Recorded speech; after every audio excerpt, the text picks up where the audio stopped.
草津です。ご乗車ありがとうございました。草津線お乗り換えのお客様も変わりまして1番乗り場までお越しください。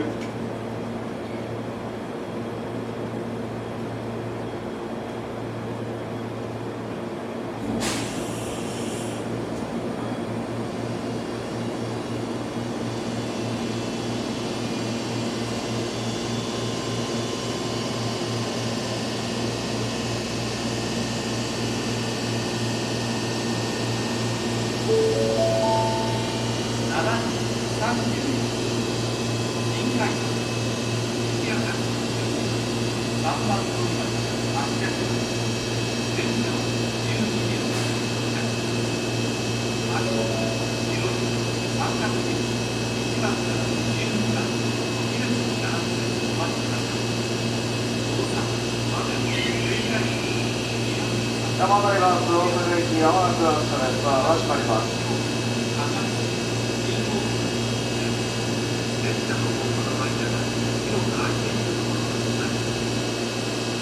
4番乗り場から普通大阪行きが発車します。